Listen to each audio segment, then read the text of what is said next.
আজকে আমরা আমাদের সাথে পেয়ে গেছি লুলি মাতাকে। তো ম্যাম, কোনো কাজ না করে সারাদিন শুয়ে শুয়ে রিল স্ক্রোল করে কিভাবে কোটিপতি হওয়া যায় এই ব্যাপারে যদি আপনি একটু কিছু বলেন। কোটিপতি হতে গেলে আপনাদেরকে যে কাজটা করতে হবে, যখনই কচু বনে কোনো কালো কুকুর হেগে যাবে সেই হাগার সাথে অজগরের মুখ, টিকটিকির পুত, মামদা ভূতের ঘাম আর 1 মাস নাকাচা মোজা একসাথে মিশিয়ে খেয়ে নেবেন।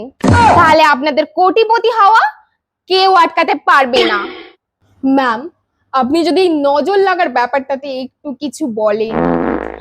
আপনি যদি বুঝতে পারেন আপনাকে কেউ নজর দিচ্ছে, শুকনো লঙ্কা পুড়িয়ে তার চোখে ঘষে দিন, দেখবেন নজর লাগা কেটে যাবে।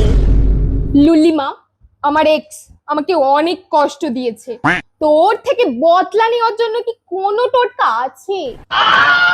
আছে বাবা, খুবই শক্তিশালী টোটকা। তার জন্য আমাকে কি করতে হবে?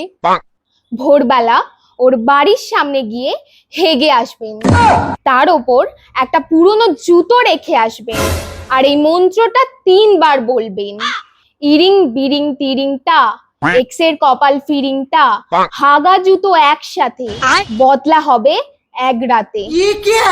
মনে রাখবেন, হয়ে যাওয়ার পর পিছনে ফিরে তাকাবেন না, কারণ ওর বাড়ির লোক যদি দেখে ফেলে আপনার এক্স জব্দ হওয়ার আগে আপনি জব্দ হয়ে যাবেন।